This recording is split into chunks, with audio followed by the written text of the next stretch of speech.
এটি কোনো সাধারণ বিয়ের গল্প নয়, এক জমজমাট বিয়ের আসর বদলে গিয়েছিল শ্মশানের নিস্তব্ধতায়। ঘটনাটি ঘটেছিল 15 ডিসেম্বর দেওঘরের ঘোড়ামারার বাসিন্দা অর্ণব এবং বিহারের ভাগলপুরের অঙ্কিতার বিয়েতে।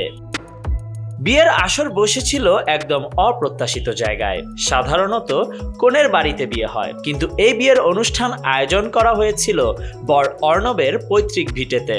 বরদের পক্ষ থেকে ছিল বর্ণাঢ্য শোভাযাত্রার আয়োজন, কিন্তু অঙ্কিতা এতে একেবারে রাজি ছিলেন না, যদিও তাকে কিছুটা জোর করেই অনুষ্ঠান পর্বে অংশ নিতে হয়েছিল। ঘোড়ামারার এক বেসরকারি বাগান বাড়িতে জমে উঠেছিল বিয়ের অনুষ্ঠান। সারা অনুষ্ঠানের মতো মালাবদল পর্ব সম্পন্ন হয় প্রচণ্ড শীতে।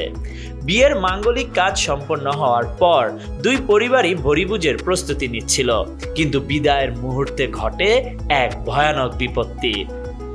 খোলা আকাশের নিচে বিদায় পর্বে বর অর্ণব কাঁপতে কাঁপতে হঠাৎ জ্ঞান হারিয়ে ফেলেন। বরের পরিবার হতভম্ব হয়ে পড়ে। দ্রুত তাকে ঘরে নিয়ে যাওয়া হয়। তালু এবং পায়ের তলায় ঘষতে থাকে আত্মীয়রা। এরপর ডাক্তার ডাকা হয়। 1.5 ঘন্টা পর অর্ণবের জ্ঞান ফিরে, কিন্তু অঙ্কিতার মনে শঙ্কা জমে যায়। অঙ্কিতা শঙ্কিত হয়ে ওঠেন। তার ধারণা অর্ণব স্নায়ুর কোনো জটিল রোগে আক্রান্ত। তার অভিযোগ, অর্ণবের পরিবার তার অসুস্থতা গোপন রেখেই বিয়ের আয়োজন করেছে। বিয়ে ভাঙার সিদ্ধান্ত নিতে অঙ্কিতা তখন পুরোপুরি নিশ্চিত হয়ে যান। কোনে বিয়ে ভাঙতে চাইলে দুই পরিবারের মধ্যে তীব্র বিরোধ সৃষ্টি হয়, যা শেষে বিশৃঙ্খলায় পরিণত হয়। কোনের পরিবার এই পরিস্থিতি শান্ত করতে পুলিশকে ফোন করে। পুলিশ আসার পর ঘোষণা করা হয় অর্ণব অঙ্কিতার বিয়ে বাতিল।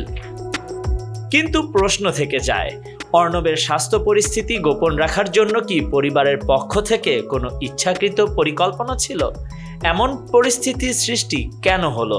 বিয়ে ভাঙা ছাড়াও এই ঘটনাটি অনেক প্রশ্নের জন্ম দিয়েছে। Khandakar Ishtiaq, News Now 24।